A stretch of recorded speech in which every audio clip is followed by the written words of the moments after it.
I'm Joyce Woodworth. Welcome to the Spirit of Winona. Today we're in the Art Department of St. Mary's University, where we have the opportunity to meet some of the art educators here, talk with some of the students, and see what kind of art techniques are currently being presented. And hopefully we may become inspired ourselves to create something artistically.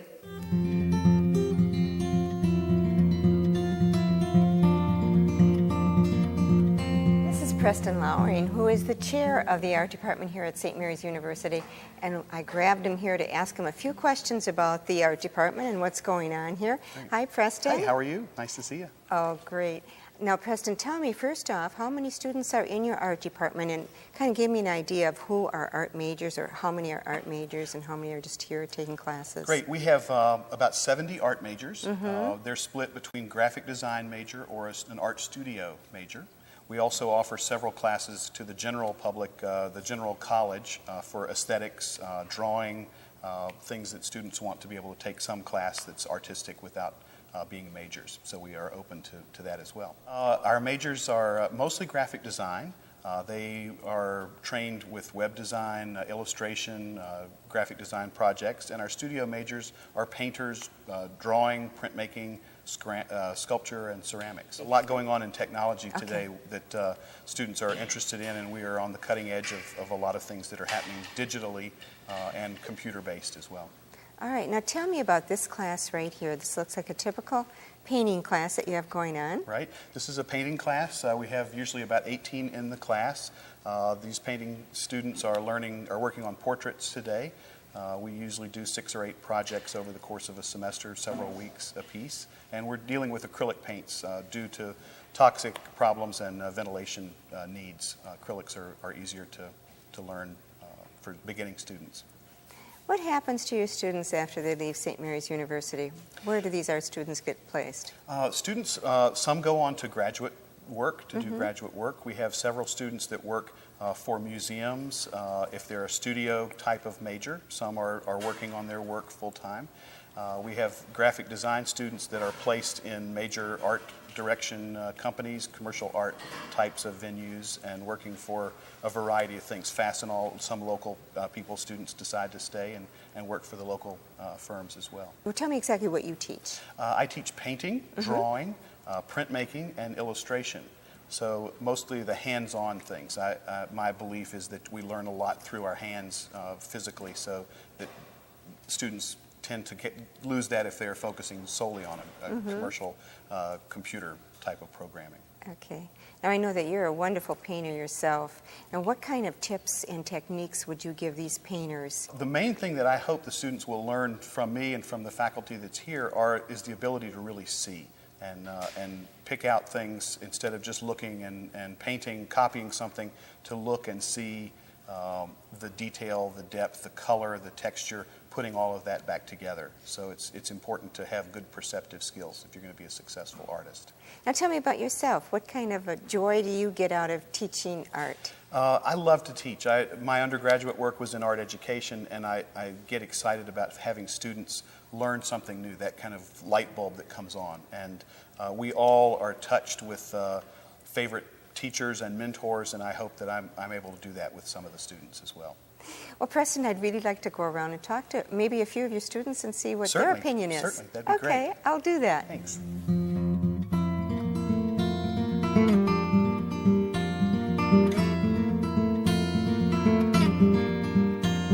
This is Amanda Bainbridge, who's also a student here of Preston Lowering's. Hi, Amanda. Hi.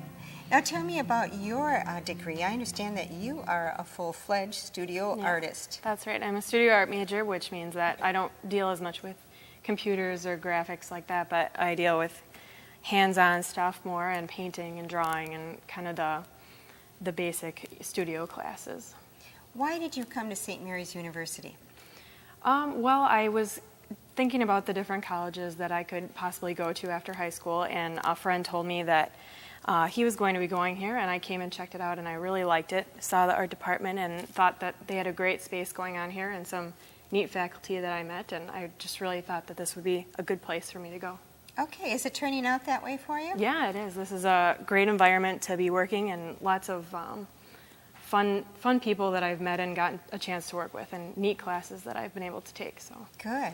What have you discovered about St. Mary's University in the art area that you didn't know before that has impressed you or that you find more positive than you realized? I just really didn't know all the classes that you could take here, and I didn't have much of an idea about printmaking at all, which is something I've also been able to take with Preston, and that's been a favorite class of mine that I've enjoyed a lot. And so just kind of the different opportunities that have been available to me here have been really neat. Okay. Now I see your self-portrait, which I think is absolutely excellent. Thank you. Tell me what you learned about doing the self-portrait. Well, I've learned a lot just working on this because I'd never tried a self-portrait before. I'd done a little bit of painting in high school and on my own, but never really in a class like this. And this has been one of my favorite projects, actually, that we've worked on because it's just kind of given me a chance to try some new things and really work on people and just like developing kind of the human form more than I'd ever had a chance to do before. So. Okay. Now what are you hoping to do with your degree? I have been thinking about maybe going to grad school to be an art teacher after college, but I'm not quite sure yet. Okay. Well, good luck to you, Amanda. Thank you so much. In Preston's painting class here, I noticed some wonderful large pictures hanging on the wall. They all look like famous paintings. I think I've seen this one in a museum. Right. This is in the Art Institute. It's a painting by Georges Seurat, Sunday afternoon on Le Grand Jatte. The students learn kind of color theory and brush stroke techniques by looking at taking a small section of a painting, and then they enlarge it, scale it up, and learn to mimic the brush strokes. So when the piece gets put together, it looks like one large painting. We talk historically about the piece, how it's famous, what its place in history is, and then they get to do that, and then this is a piece that stays in the painting studio to inspire other classes years to come. Oh, lovely. And this is an impressionistic painting, isn't Right, it? and it's painted using a technique called pointillism, so it's just tiny dots of color side by side, and your eye tends to join those colors into one harmonious piece. This year the students worked on a piece of the Maryland by Andy Warhol. So we were talking about pop art, reproduction, and repetition. So the piece that they worked on is hanging here, but is across the room.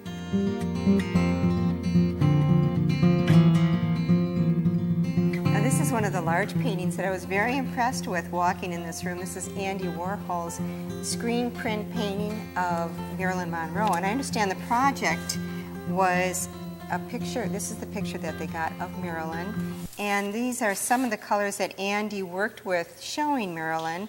And then your assignment, take it from there, please, and tell me what you had to do. All we had to do was alter the colors, whichever color combination that we wanted to do, and basically grid out the original and blow it up, copy the image, make it our own. All right, now tell me which ones are your own. These two are my own. They're beautiful. Thank you. Absolutely beautiful. In fact, when I walked over here, I thought that was Andy Warhol's picture. Thank you. So you obviously have learned quite a bit in this Yes, I class. have. Yes, I have. Tell me about working on this project. What was it like for you and what did you learn? It was pretty fun because when taking an image from a silk screen, it was easy just to lay the colors over each other and you get a different effect. It's not like it is three-dimensional, but still 2D in a way. So it's a neat piece. Okay. Were you interested in Marilyn Monroe before? No. Are you now? Sure, I guess. Okay, what about Andy Warhol? Yes, Andy Warhol. I admire him. Okay. And what about your teacher? Oh, definitely admire him. This is Jessica Ribish, who is one of the students here, and I understand you're a sophomore at the university Yes, I am. here. And is art your major? Graphic design, actually. Okay. Well, tell me what it's like painting. Painting is a new medium for me. I haven't had much experience with it yet, but I enjoy it a lot, and I'll probably continue with it. Now, this is a self-portrait class, and it's obvious this is your self-portrait. You've done a beautiful job. Thank you. Yes, it's mine. Tell me what you've learned in this class from Professor Lawing. Oh, a lot. I learned how to see different tones. I don't know. He helps me out a lot, giving me a lot of advice.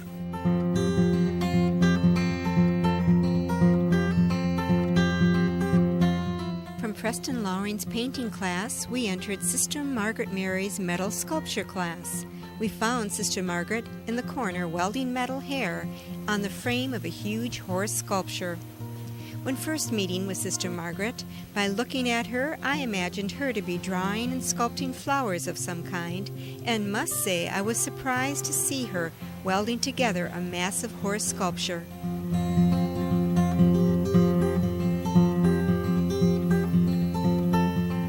Tell me about this animal here. Well, see, this is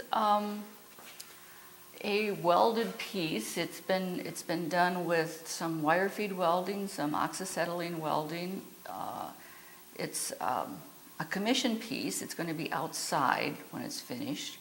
I started it 2 years ago in May, so it's close to being finished.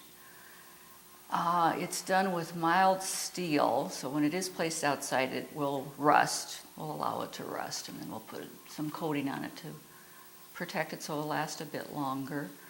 The subject matter comes from a photograph I saw years ago now. It was in a National Geographic. Apparently there was a custom among the pagan Norse people of taking a actual horse hide with the skull still in it out into the woods, and they'd put it on some young trees so that it looked like a living horse. I do some very simple tree branches up above the horse, and then the branches come down and are actually the legs of the horse. Actually, the first thing I make is the spine of the horse, and then there are rods that come out from that in sort of a lattice work structure, which is actually quite strong, even though it's hollow. And then on the lattice work, then I'm putting down wire, which becomes like the horse hair, the hair of the horse, which is a nice, long, time-consuming process. It's very much like doing a cross-hatch drawing, but instead of a line, I'm putting down a piece of wire. Okay. So, yeah. Let's talk a bit about this horse. I mean, look at this horse head. Yeah, This is fantastic. to do the skull of the horse head, I did first a lattice work of rod, and then Now that would be inside. inside, you can see that on the inside, and then each section, instead of being covered with wire for the hair, now it's just covered with a piece of metal that was cut to size, and then using heat, I just melted it and let it conform then to that particular shape of that. Wow, but you really have section. the bone structure done well on this horse head. It's just so to scale, and it looks like an actual skeleton of a horse. With Beautiful. and they left the hide on the skull too, so you still got the impression of mouth and eyes. Right. You have a real affinity for doing horses, Horses, don't you? yeah. I'm stuck on horses. I was a horse-crazy little girl, and then like some women, I never outgrew it, so I'm still horse-crazy. I still like horses a lot. Well, thank you so much for talking with us, and maybe I'll talk with some of your students and see what they're doing. Okay. They'd be happy to talk to you, I'm sure. Okay. I've come across Callie Yack, who's here in Sister Margaret's sculpture class. Yep. But I understand now you're a senior, so you're going to be leaving the university. Yep. Oh, tell me what your experience has been here. Oh, I love St. Mary's. I really like the small community and the closeness that you have with your teachers. It's been really nice, and I'm really going to miss it. Tell me what your major is. Nuclear medicine. Okay, so that has really nothing to do with art. No. Okay, but how did you wind up in the sculpture class? Well, I really like art. I took a lot of classes in high school, and I thought I really would like to take another sculpture class. So. Well, tell me what you're sculpting here. Explain this to me. Well, I'm making a blue heron.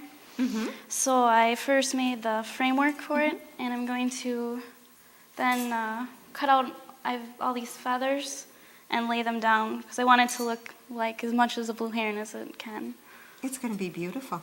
Thank you. Well, tell me about Sister Margaret Muir. What kind of instructor is she, and what have you learned from her? She's a great art teacher. She's really helpful. I've never welded before, so she was right in there helping me, explaining how to do it and stuff, and I've learned a lot. I came across Tyler Nelson here from Racine, Wisconsin, who is a studio artist. So your major is art here. Well, how is it for you? It's wonderful, actually. The 3 teachers that I've come across, Rob McCall, Preston Long, and Sister Margaret Meir, they've all been unbelievably helpful and wonderful. Great. And just expanding my art talents and developing them. Good. So now you're in Sister Margaret's sculpture class. What have you learned from Sister Margaret about sculpting, and what's so special about this class that you didn't expect? Welding was the one thing I didn't expect to come across in the sculpture class. But since coming across it, it's unbelievable. I didn't even imagine the fact that I'd be welding, that I'd just be painting and drawing. But now that I'm welding and doing stuff with metalwork, it's broadened my horizons.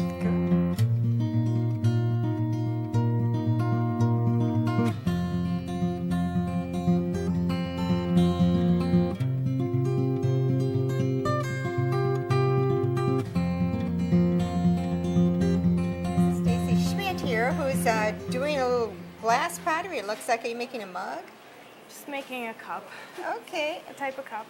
Well, now tell me, are you an art major, Stacy? No, I'm a psychology major. Oh, well, how did you get in the pottery class? Well, I went through the LaSallian Honors Program, and we did a little pottery for that class, so I really enjoyed it then. So I wanted to learn more. What is the LaSallian Honors Program? It's a program for people. When you first come in, you have a certain grade point average or certain ACT score. You can be accepted into the honors program, and it's just like an honors program. So do you have special privileges then? Not necessarily. We just have a fewer classes that we have to take because they count for a little bit more. All right. Well, tell me about your experience with the pottery class. I've really enjoyed it. I've learned how to actually make something.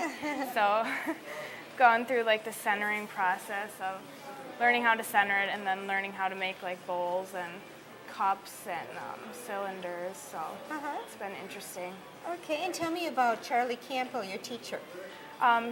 He's a very nice guy. He's very helpful. He basically taught us how to do all this stuff, and he's very knowledgeable about everything, and then he showed us how to do all the glazes and stuff. So. Okay. Now, do you think this is something you're going to carry on with you in your life experiences? Do you think you'll be making pottery in the future? I would enjoy it. It's really relaxing and kind of just gives you a place to get away from and just kind of relax and do it. So. Okay. Tell me what your St. Mary's education is like. Are you happy with it? I'm very happy with it. I've taken a variety of classes, and all the professors are really nice and helpful, and I really enjoyed it here. So.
Gaspaderic, who is also doing some type of pottery. What are you going to make with that, Lindsay? Oh, I'm attempting to make a bowl.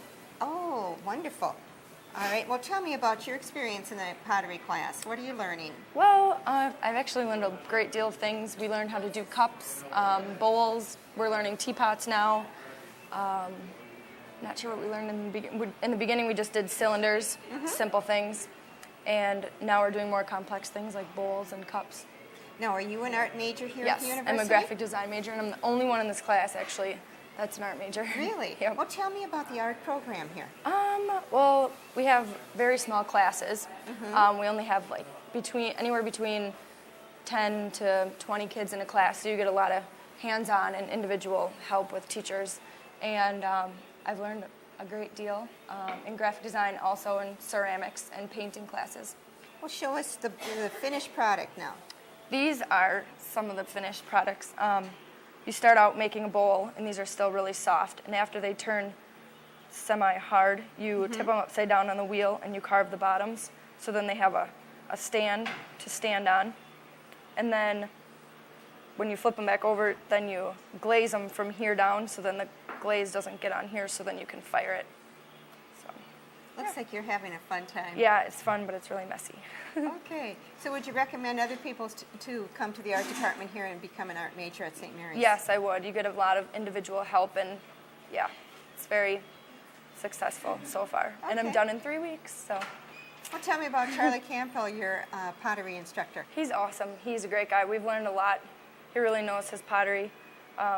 Coming to this class, I knew a little bit from high school, and I haven't taken it in 4 years, and I've come a great way since I've come to this class. Okay. So it's just for relaxing. It's not for my major, but it's just something I needed because I'm taking a lot of credits this semester. So it's a time to come here and just relax and make stuff for fun. Lindsay, what are you hoping to do with your art degree? Hopefully work in advertising. Magazine advertisements is what I really want to do. Go back to Appleton, Wisconsin, and work in graphic design back home. Okay, well, thanks so much for the Yeah, interview. thank you. This is Charlie Campbell, who is the pottery instructor here at St. Mary's. Hi, Charlie. Hi, how are you? Good. What else do you teach here? I'm only teaching pottery at this time. Oh, Yep. excellent. I'm an adjunct professor of pottery. Okay. Now, do you do a lot of pottery on your own as well? Yeah, I started a studio in Wabasha, and we just built the kiln and fired it for the first time last fall. So we're just getting started in the area here. Okay. So you actually sell your pottery then in Wabasha? Yeah, we're trying to open a gallery there eventually. Right now we're just trying to get into some art fairs for the summer and just getting going on the Okay. studio. But yeah, we're hoping to eventually have a small gallery in Wabasha. So. Okay. Now, I've been talking to quite a few of your students, and they all seem to really admire you as a teacher. Well, that's nice. Well, tell me what you like to bring out of the students. Well, this gives them an opportunity to have a hands-on experience with clay, and I think clay can be a very good material for working with your hands and sort of learning about yourself and what your limitations are and what you're able to succeed in. Definitely is a humbling experience for some when they haven't had any experience with it, and we try to get them to be able to just do the basic aspects of pottery making, learn just the basics. And it's a really fun class. I think it's a good stress release. There's something about clay that, working with clay, that can be quite enjoyable and a stress release for some people. And college can be a fairly stressful time, so this kind of gives them a little experience that's a little outside of the norm of what they would normally do. Just involves working with material, and there's not a whole lot of studying that goes on. We just kind of get down to business with the clay, so it's a fun class for most people. It's got to make you feel really good to be such an inspiration to some of these students. Well, yeah, I don't know if I'm an inspiration, but I do really enjoy taking them from not being able to do anything with clay to having them have the experience of being able to make something that they can actually take home. A lot of them talk about bringing pots home to their moms, so it's kind of a neat thing. Okay. For Mother's Day and all. Well, I've seen some of your artwork over at the art show. The students at St. Mary's University were recently treated to an art show where they could be inspired by the talent and creativity of their professors. The art show was held at the Lillian Davis Hogan Gallery in the Toner Center on campus. Next week, we will join the St. Mary's art instructors there to get a glimpse of some of the wonderful creations produced by these talented instructors. This has been Joyce Woodworth. Please join me again next week. Till then, enjoy the Spirit of Winona.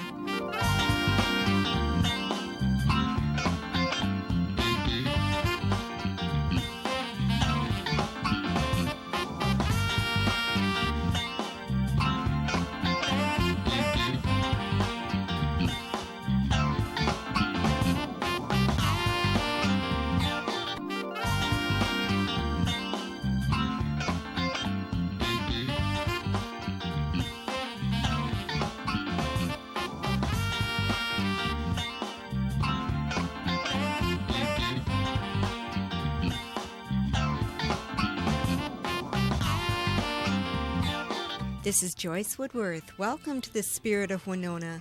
In last week's show, we visited the art department of St. Mary's University.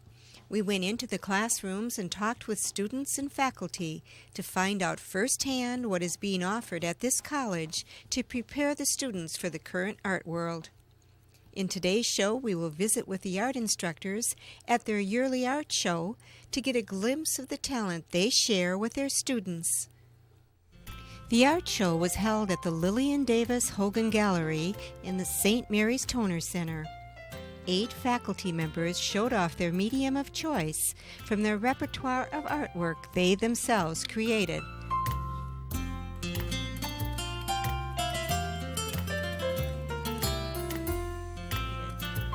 On display were a variety of the traditional arts of drawings, paintings, prints, photography, sculptures, and pottery.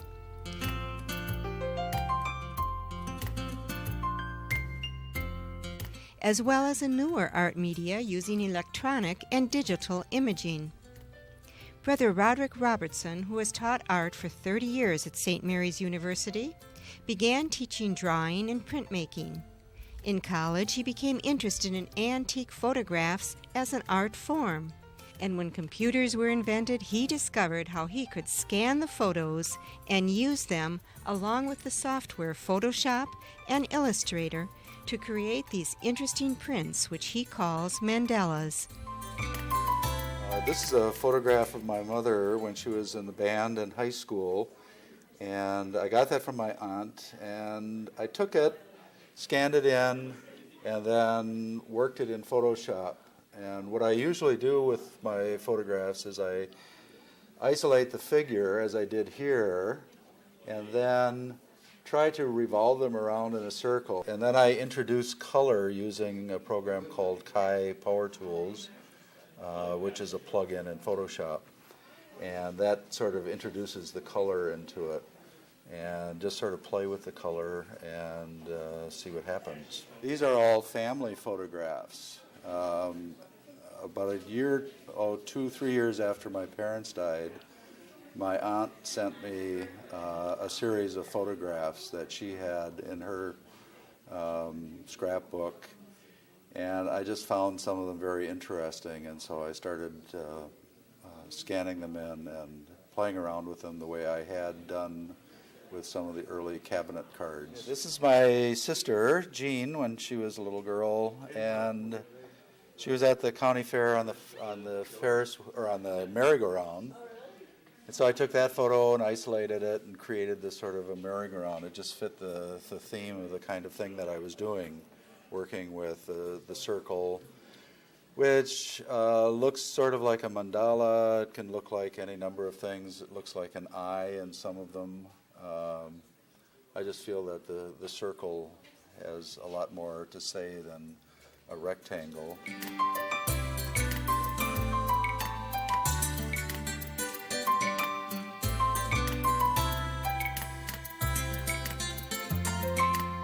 This one right here is my parents, and I think it was in De Pere where we lived, but he was in the service. He got drafted in 41 or 42.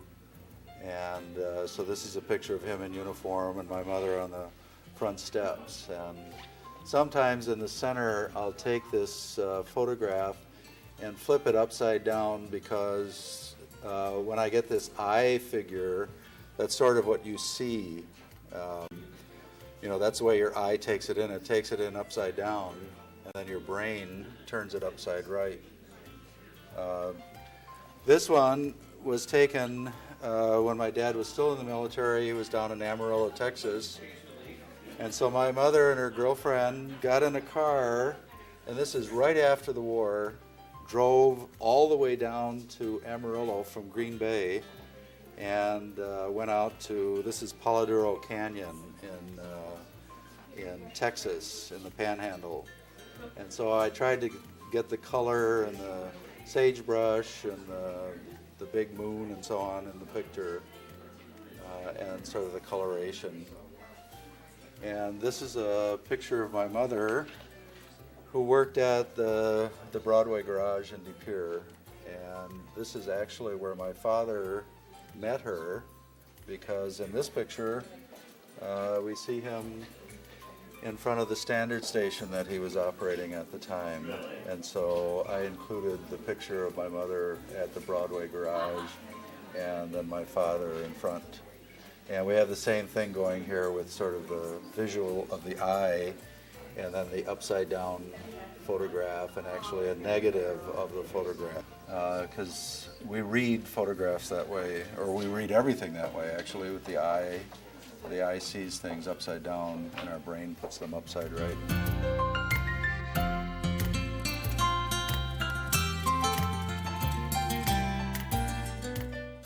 My favorite of Brother Roderick's mandalas is the one he calls Gangs of Winona, in which he captures the essence of Winona's youth in the latter part of the 19th century.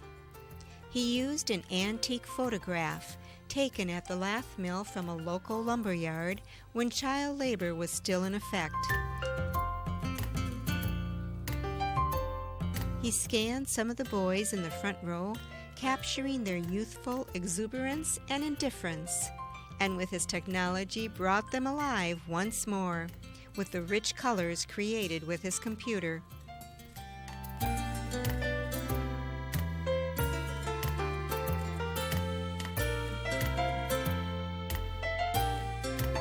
From Brother Roderick's digital imaging, we move to another educator who uses technology in teaching art. Hi, I'm Kathy Sula. I'm Director of Design for St. Mary's University.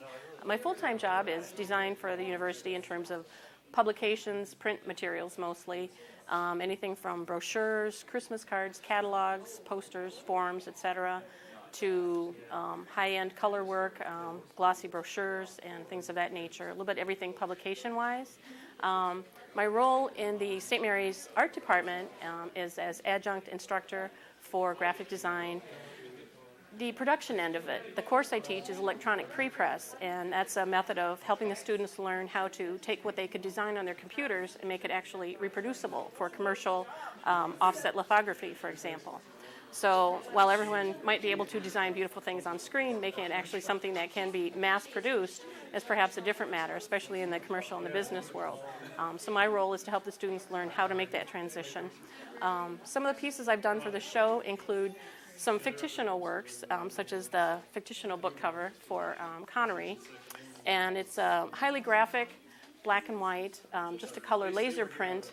I wanted something that would be as if it were an actual book cover that would catch someone's eye if they were shopping in the mall, for example, and recognize the face or the name and instantly make that connection of what the book's about. Some of the other pieces include some stationery items. This is not for a real store, but I designed it as if it were a gift shop in Colorado. Something with a bit of a unique, maybe a slightly Asian feel. Something that's fresh and not necessarily in 2005, so it might be more of a timeless nature. To some other pieces, including the annual investors report for the university and a fictional book cover for Brother Louis.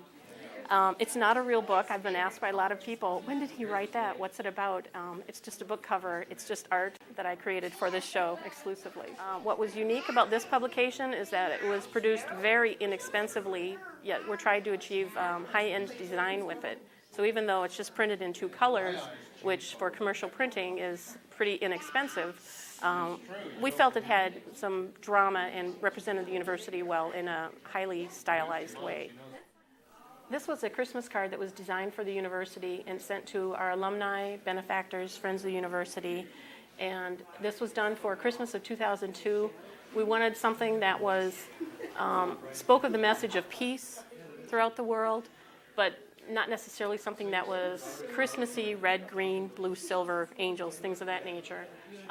And the message of it, may peace prevail over all the earth. To keep it simple without diluting the message of all kinds of other graphics and complicated effects, we just used the silhouette of the dove and then the green in the olive branch and then the red border to help bring the Christmas elements into it.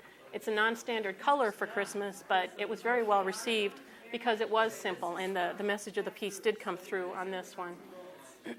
And this one for 2003, We wanted to focus, we're St. Mary's University, so we wanted something to focus on the Nativity, the Madonna, Jesus.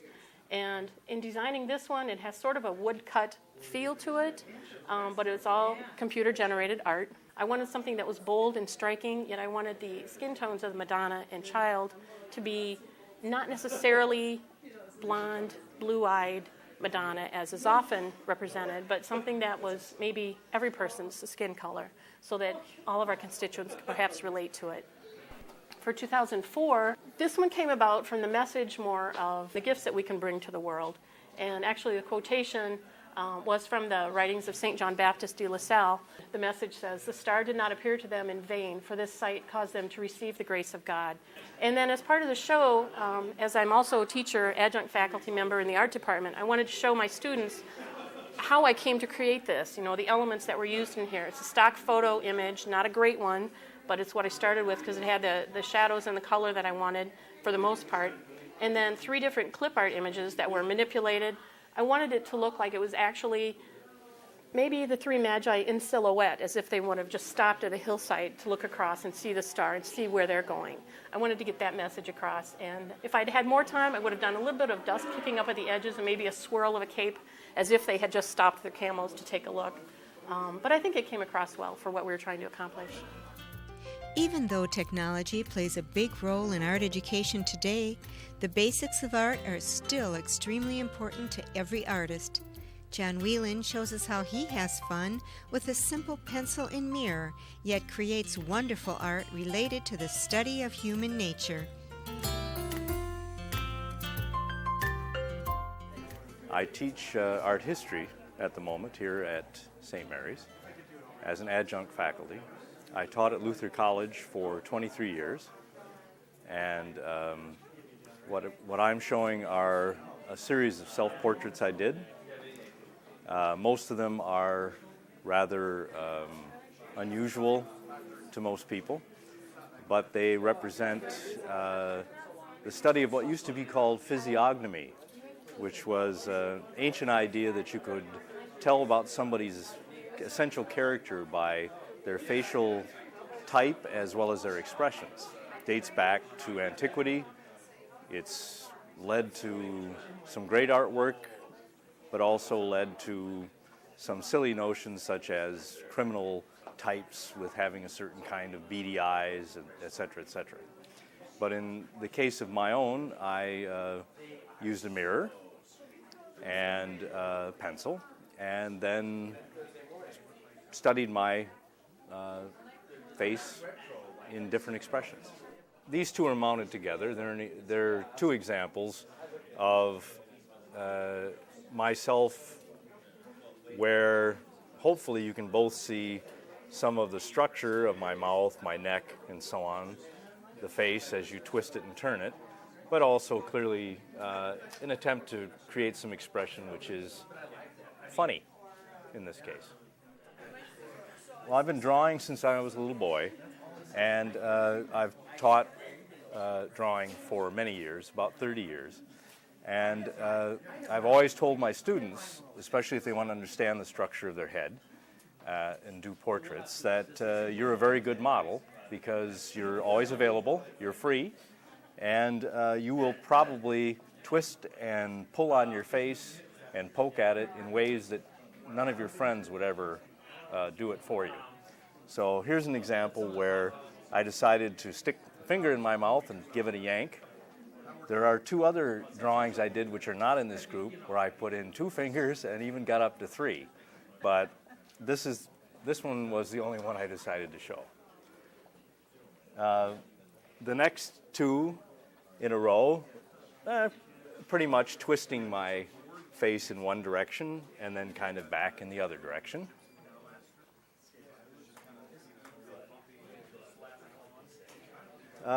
One that's a little bit more of a pout or a kind of sadder face. And this one I call my rabbit face, I guess, where I puckered up more than usual. And then the last one that I have is one that my wife insisted I do something that was relatively normal. So This larger one is hopefully a little bit more serious than the rest.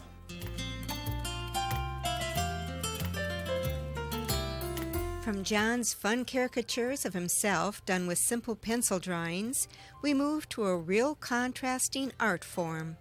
Rob McCall, assistant professor, teaches assemblage sculptures. He tells us about the true meanings of the themed pieces he displays in this art show. It deals mainly with my interest with themes that are about Christianity and biblical issues, I guess. What I'm interested in is taking things that have been done in the past in terms of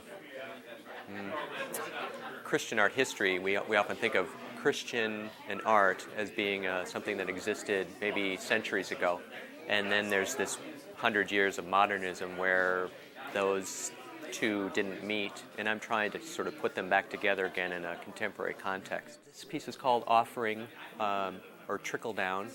And what it is a kind of offering box, or it's meant to be sort of like possibly a money box, and out of it is pouring all of these pennies with these plywood cutout hands that are actually coming out of the wall. So the wall itself is becoming, the gallery itself becomes the piece. On the floor are pennies, on the hands are pennies.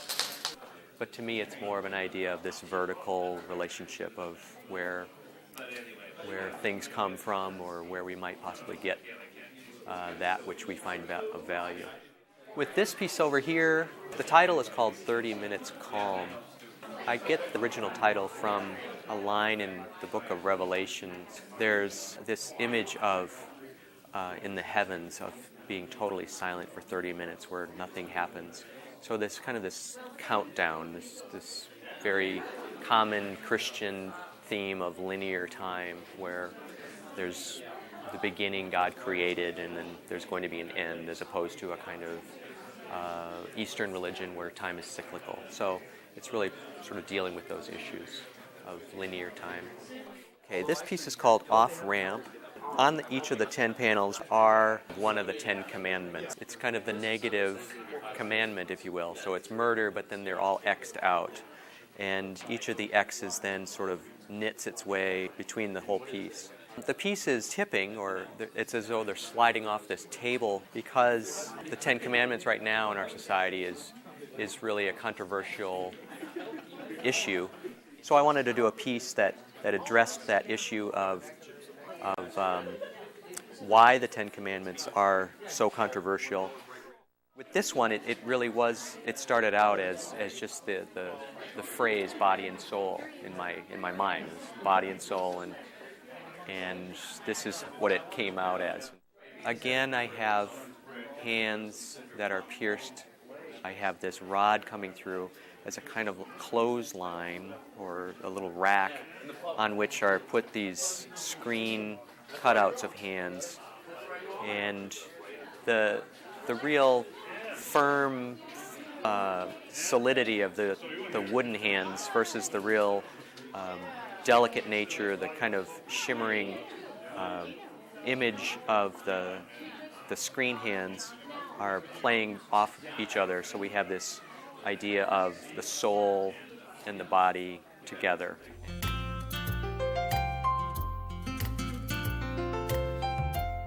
From Rob McCall's deep meaning assemblage art, we move back into the art of realistic images.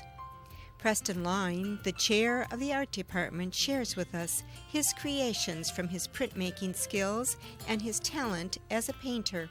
I'm interested in architectural types of images. I do silkscreen. I'm a printmaker by trade, and so I work on silkscreens, etchings, lithography, woodcuts, and that kind of thing. These are some small silkscreens that were done as demonstrations in class for 3-4 color separation of an image based on the Merchants National Bank terracotta tiles. I also like to draw. I've always been interested in drawing, and so there are several pastels here that are of architectural types of things or machine types of work.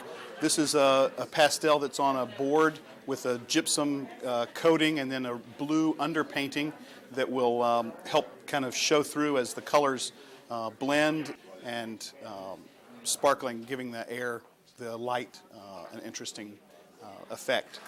I grew up with a father who was very interested in craft and making things with wood, so these are several boxes, jewelry boxes or treasure boxes as the kids call them, that are made from a variety of exotic woods. This is lace wood.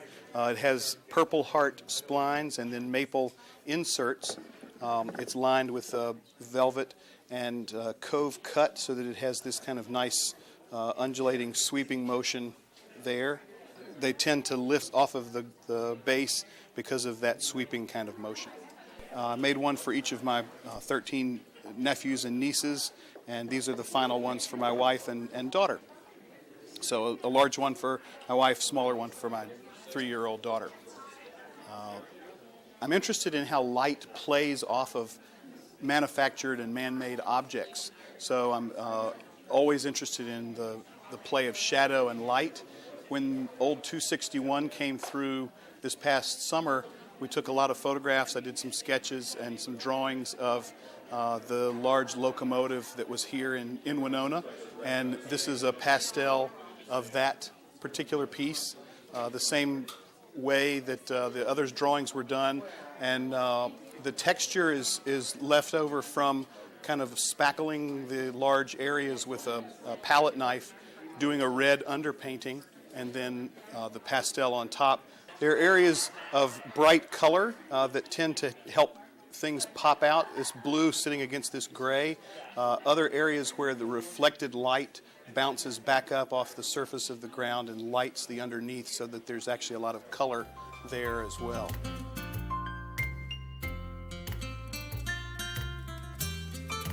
This is a large pastel of the Qingping market in Guangzhou, China.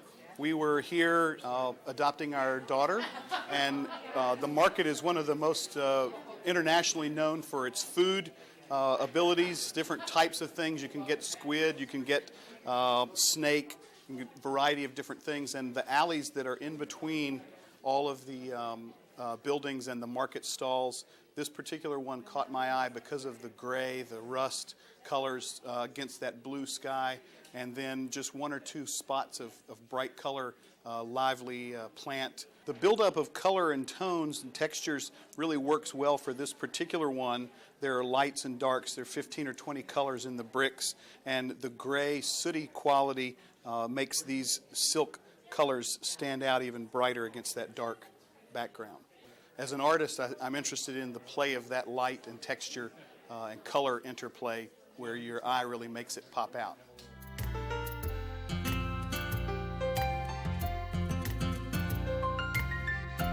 Charlie Campbell, the pottery teacher, also had some of his beautiful and very functional pottery on display. These round forms that are sort of an enclosed bowl shape is something I've worked with off and on for several years. I enjoy that enclosed space. The interior space of the pot becomes very important in some cases, and when that space is enclosed and the form sort of defines that interior space, that becomes the important sort of focus for the pot. I also enjoy breaking that surface. I work hard oftentimes to create a surface tension on the pot, and then I enjoy going in with a sharp stick or some kind of a sharp pointed object and carving into the surface to break that tension. So there's an interplay of creating that tension and then breaking it by cutting into or relieving the surface like that.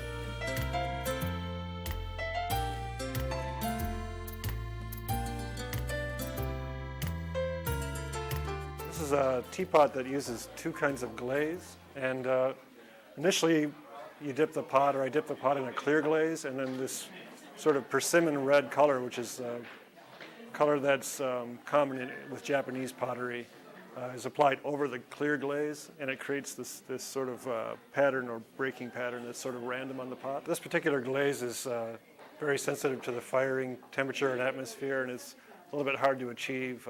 Requires a little bit hotter temperature and the right settings for the kiln. So it doesn't always turn out that way, but in this case it was quite successful.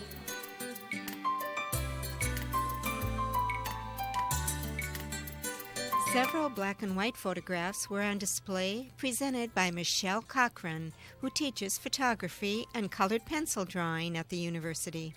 She tells us the significance of the boy with the fish. The picture here is titled Not Really Unhappy. We'd been fishing and this little guy held up his fish. We took a picture of it and he really was not unhappy. He was having a very good time fishing, but I thought it was just such a nice photo of his little face and his fish, and I thought that the picture spoke very loudly. This photograph is two of the boys from De La Salle Christian Brothers School, San Miguel, and my son. They're all about 11 years old, and these other little boys are from Chicago, and they were here in Prairie Island fishing in Winona, which is quite different from the life that they have in Chicago. So I thought that made a pretty interesting photograph.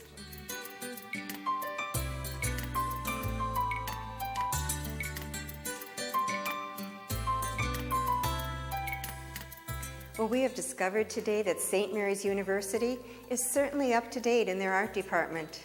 Their art education teaches not only the traditional drawing and painting classes, along with sculpture, pottery, and photography techniques, but they are definitely on top of the game with today's new age technology and their innovative digital imaging and graphic arts. This has been Joyce Woodworth. Thanks for joining me. Please join me again next week. Till then, enjoy the Spirit of Winona.